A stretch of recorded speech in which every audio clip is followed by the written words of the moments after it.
Welcome to the Hidden Palace with Skyblaze.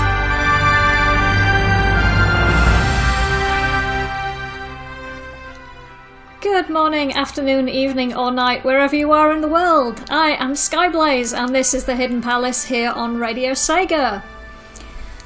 So despite having to spend another couple of days in hospital this week, which was very annoying, I am here and I'm going to do a show, so take that, body, I guess.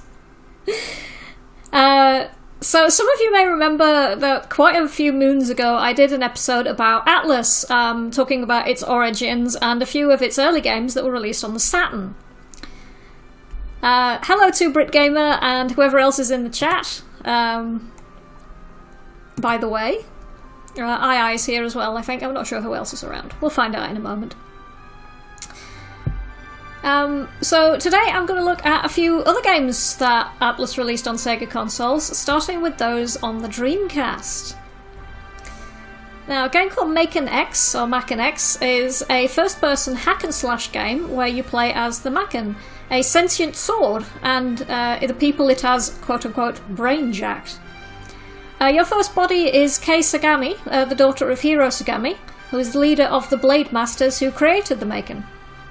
The Macken was created as a weapon against the Sangoki, who are humans with malformed bodies thanks to their spirits becoming corrupted, and these people have attacked the Blade Masters facility where the Macken was being held. As you progress through the game, you will be able to take different dialogue paths that will mean you'll end up with different endings depending on your choices. During combat, you'll gain PSI or Psi points from the enemies you defeat, and this will allow you to brainjack other characters, as the Macken can only take over characters of an equal or lesser Psi level to yourself. Sounds pretty interesting. I'll talk a bit more about Mac and X and its remake after the break, but I think now it's time for some music.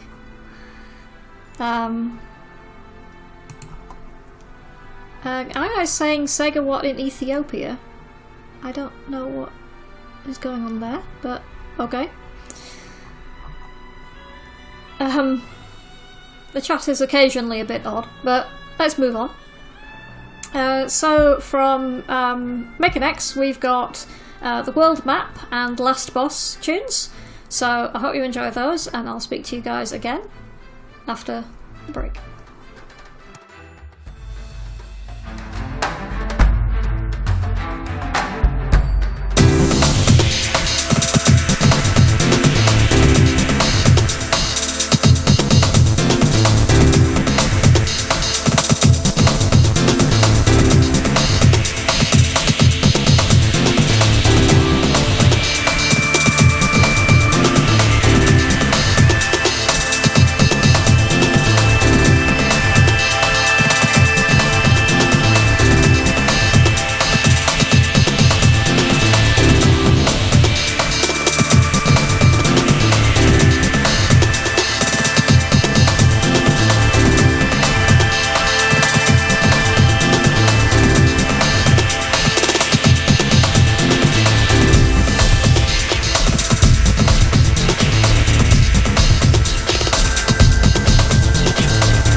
And we are back. And that was from Make an X, is World Map and Last Boss.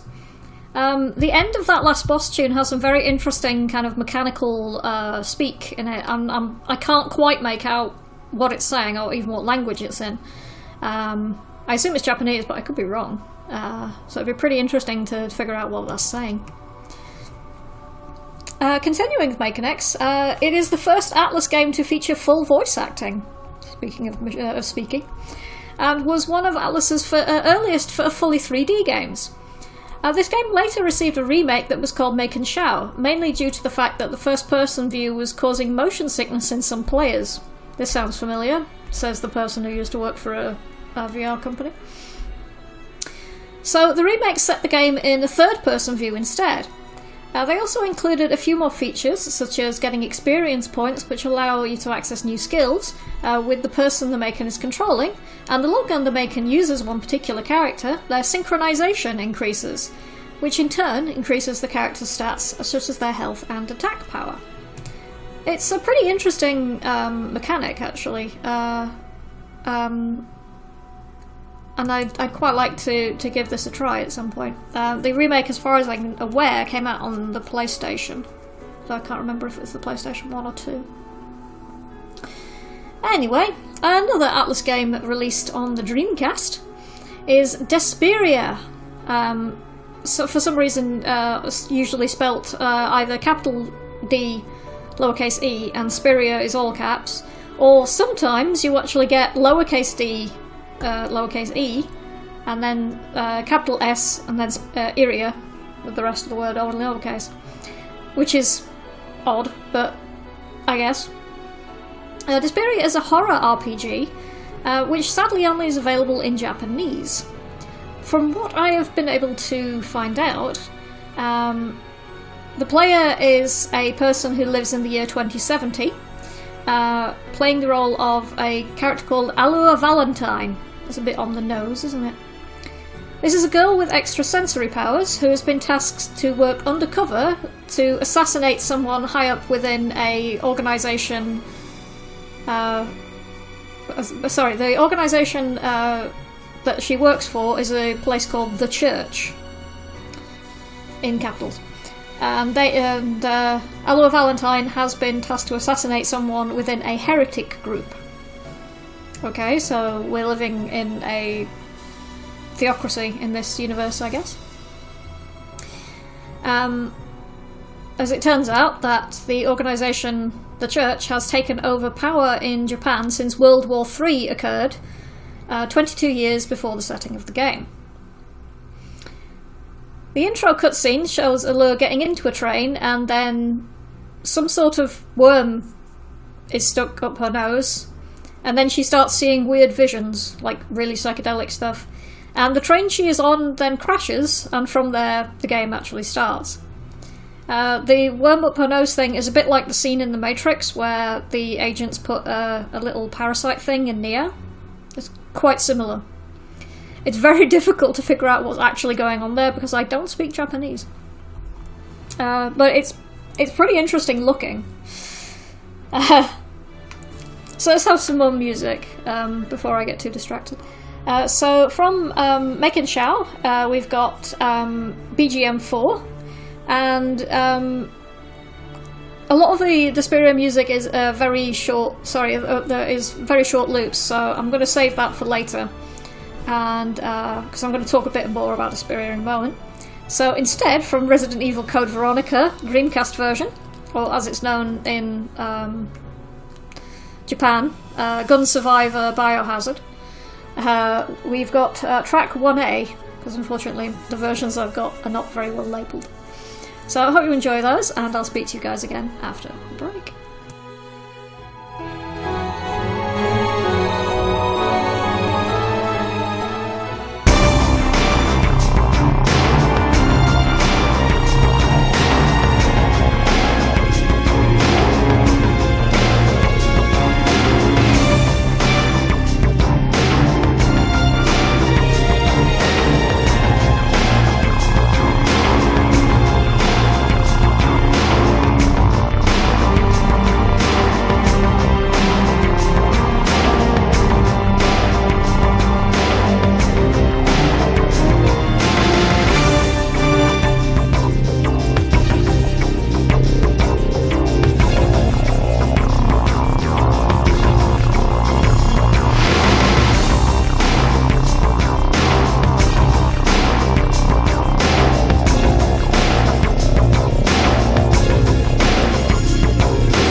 listening to Radio Sega, playing the best Sega music 24/7.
Back, and that was from Mac and Shao, that was BGM4, and then from Resident Evil Code Veronica Dreamcast version, with track 1A.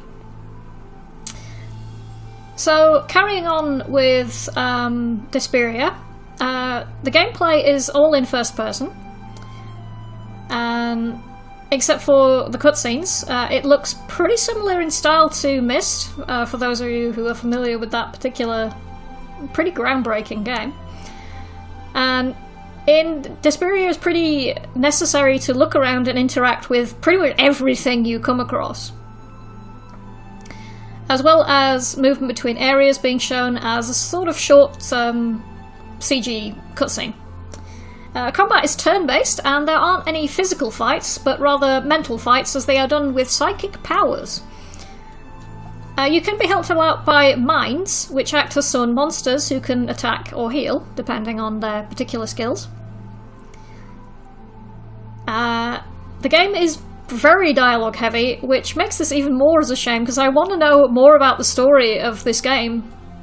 Because the kind of background for it is so bizarre that I really want to know exactly what's going on.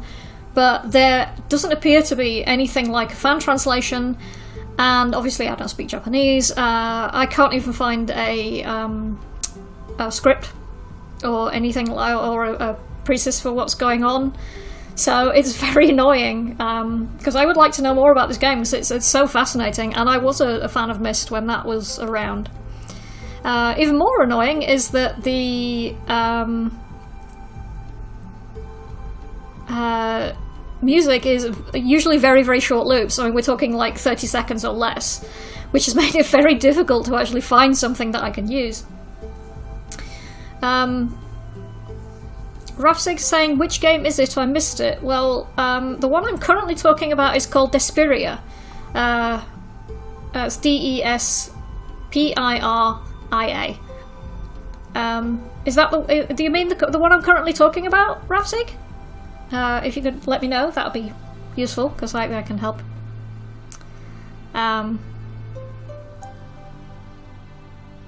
Resident Evil Code Veronica was some of the music I was playing. Because, as I say, I don't have a lot for Desperia, because the music loops are usually really short, as I will demonstrate soon, because the longest one I found was just over a minute long. This is what it's like. Rav was wanting to know about Desperia.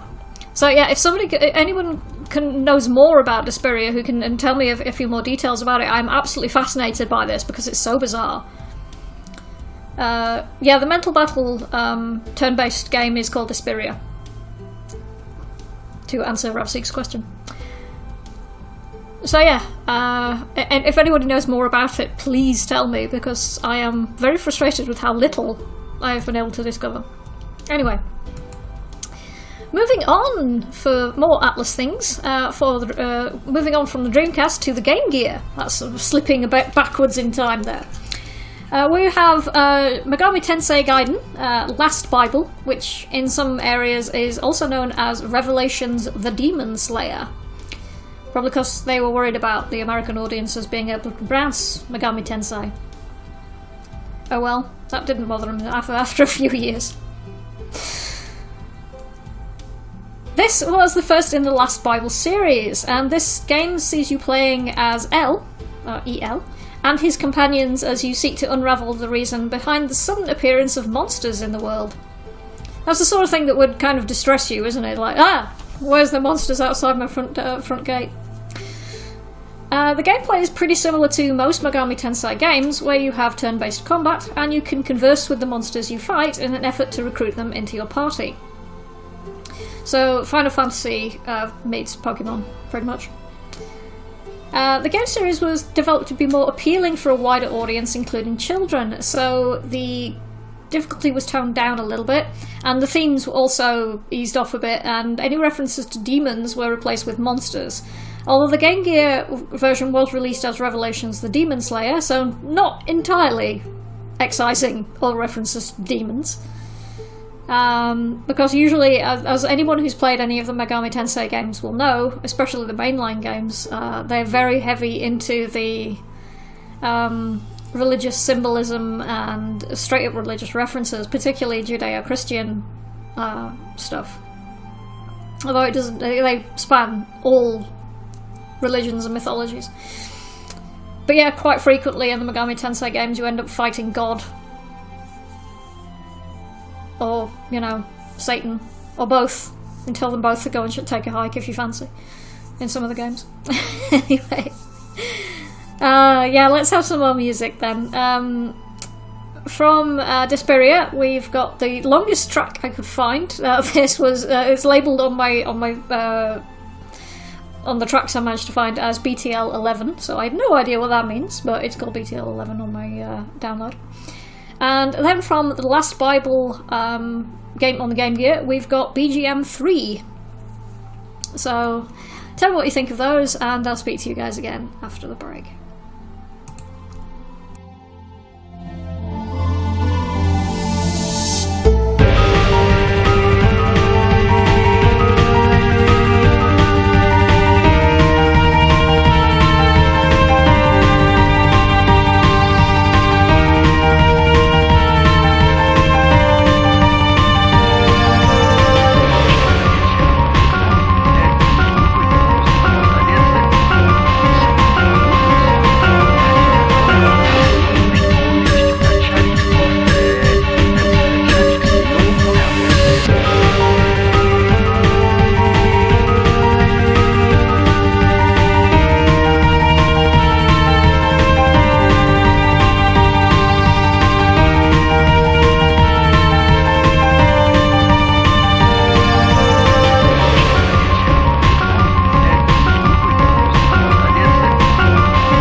And we are back. And that was The Last Bible BGM 3, and before that we had Disperia, a track label as BTL 11. The Last Bible has some very nice music for the Game Gear, especially considering that the Game Gear sound chip is a little bit limited. But there's some very nice tracks on that, so I recommend having a listen to that if you're a fan of 8-bit music, which I am. So, on with some more about Shin Megami Tensei Gaiden Last Bible, aka Revelation of the Demon Slayer. This game was brought to Game Boy in 1992, with the Game Gear getting a release in 1994. Along with getting colorization, it also got changes which are exclusive to the Game Gear. These changes include new sprites for the monsters and characters, and most interestingly, a completely different ending, with a different final location and boss. Unfortunately, the Game Gear version was only released in Japan. Again. Bloody hell. With only the English version being brought out on the Game Boy Color. How annoying. This does suggest, though, that it's possible to kind of map most of the translation onto the Game Gear version, which raises some interesting possibilities. So yeah, I wonder if anyone's done that. I haven't looked into that one. I did with Disperia, but I didn't with this one, so I should do that at some point. The only other game Atlus brought to the Game Gear was another Last Bible game. This one's called Last Bible Special, which is the 5th in the Last Bible series and takes a bit of a departure from the RPG style of its predecessors. I'm going to loop my music before I run out. Instead of a third-person view in an open world like Final Fantasy, you navigate dungeons from a first-person perspective, similar to games like Eye of the Beholder or the Ultima Underground series. In Last Bible Special, you play as a character called Martel, who has been tasked with conquering 4 dungeons and reclaiming the Holy Land of Jerusalem from the clutches of the evil Dark Lord Grias. So, about this toning down of the religious content then, I clearly threw that out the window. To aid you in doing this, you can recruit people from the main city, but after this you must venture out to the first dungeon and conquer it. Enemies will randomly attack you as you navigate the dungeons, and as with most Megami Tensei games, you can speak with them in hopes of getting them to join your side. As with Revelations, this game was only available in Japan. However, there are unofficial language patches if you want to play the game via an emulator or if you have a flashcard. So yeah.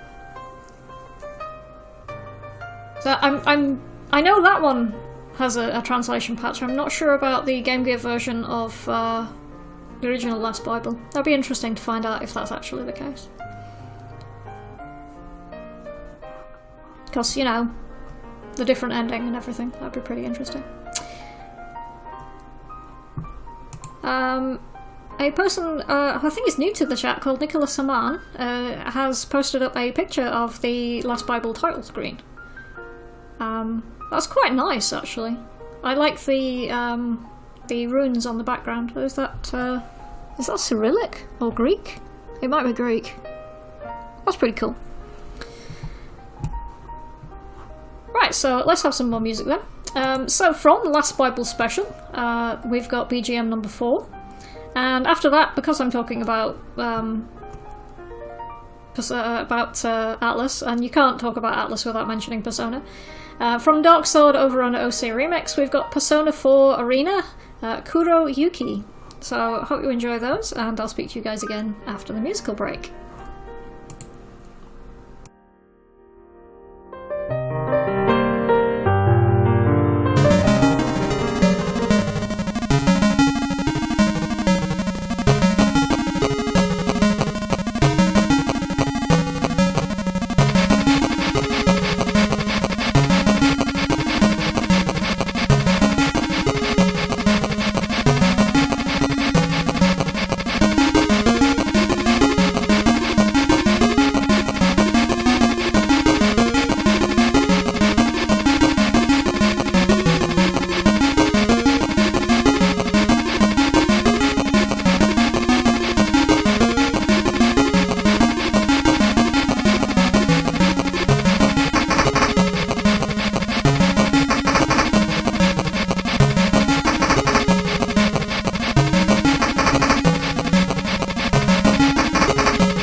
The best Sega music, live shows, and the chance to request your favorites.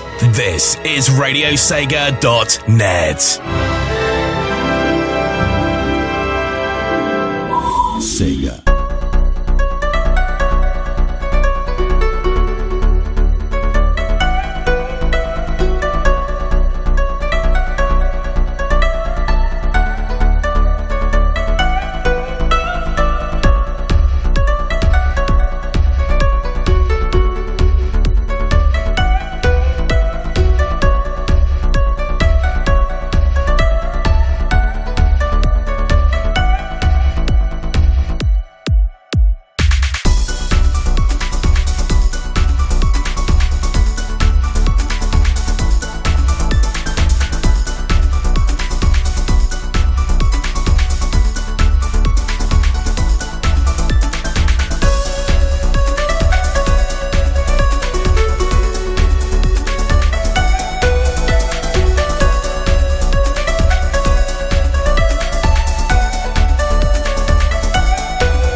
And we are back. And from Dark Sword, that was Persona 4 Arena Kuroyuki from our friends over at OC Remix. And before that we had, from Last Bible Special on the Game Gear, we had BGM at number 4. Right, it's time for Chiptune Corner, I think. So, this week on Chiptune Corner, I'm going to highlight an artist that I only discovered fairly recently. Ost is a musician from Sweden who works in a style which has been described as Bit-pop. Not Brit-pop, Bit-pop. This seems to span a fairly wide range of traditional genres, but he is mostly known for producing fairly cheerful tunes using a Nintendo NES. His first album was released in 2008 and was titled Lesser Than 3, and his most recent album was called Friendship Adventure and was released on his website ost.net under the Creative Commons license. So, therefore, first of all, I'm going to put a link to his website in the Discord chat. There we go. And then I'm going to play for you from his album Friendship Adventure, his most recent one, the song Raining Outside Heavy. So this is Ost, Raining Outside Heavy. I hope you enjoy it. Please let me know what you think, and I will speak to you again in a little bit.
And we are back, and that was Raining Outside Heavy from Ost.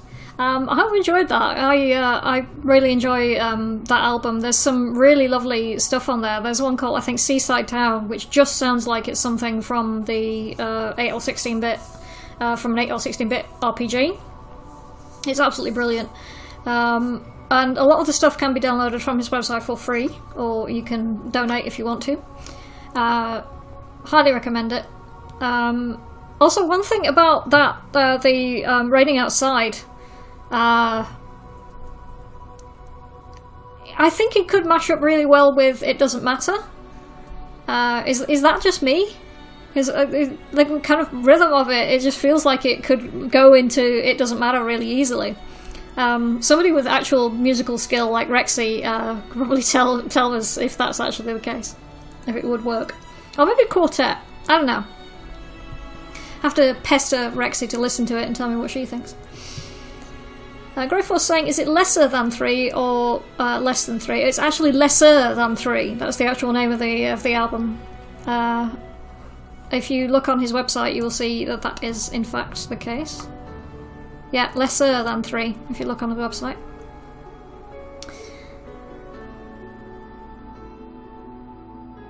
Anyway, earlier on, BritGamer98 was awesome, and he put up a link to a language patch for Megami Tensei Gaiden Last Bible on the Game Gear, which is actually an English language patch, which is pretty awesome.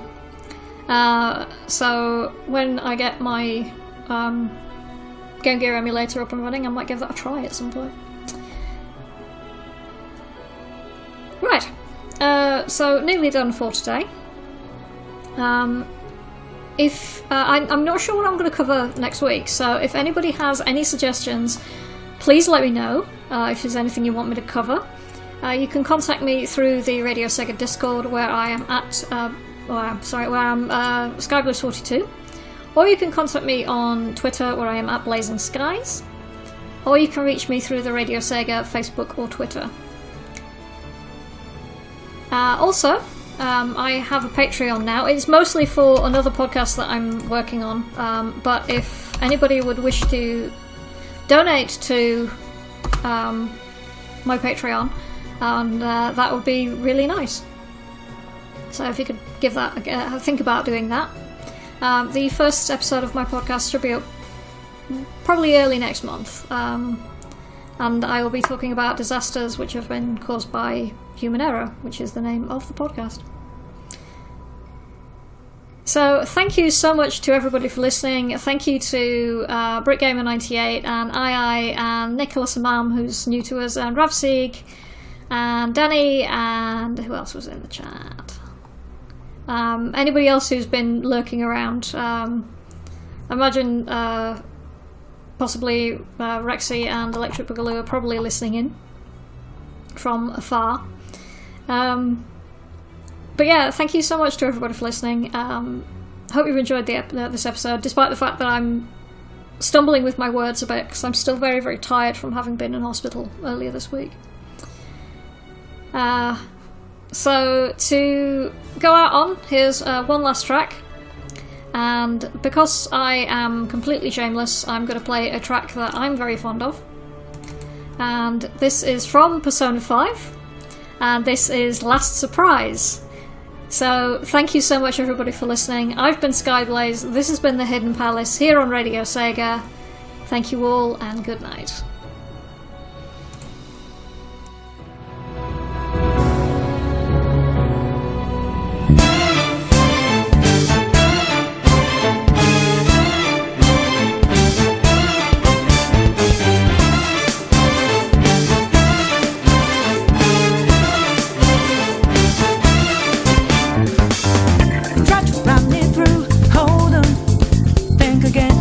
You know what you're starting, you sure we got the clue how bad this we go?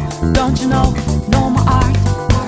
And as you look to the horizon, not a cloud, but then stormy weather's go too cold. Seems like it crept up out of nowhere, all around you is not what you foretold. You never see it coming.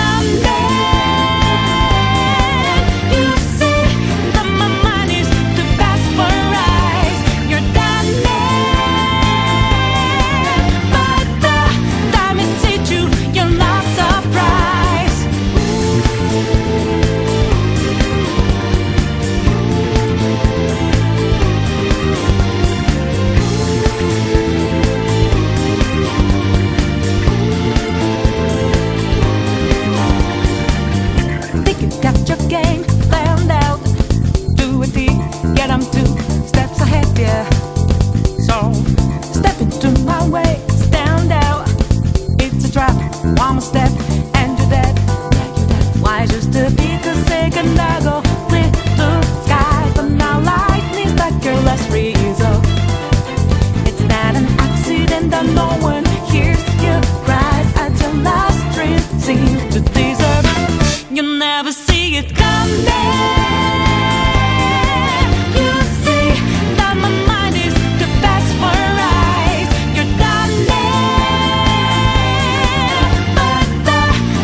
Enjoyed the show? Check out the full Radio Sega live schedule at radiose.ga/shows. Radio Sega, playing the best Sega music 24/7.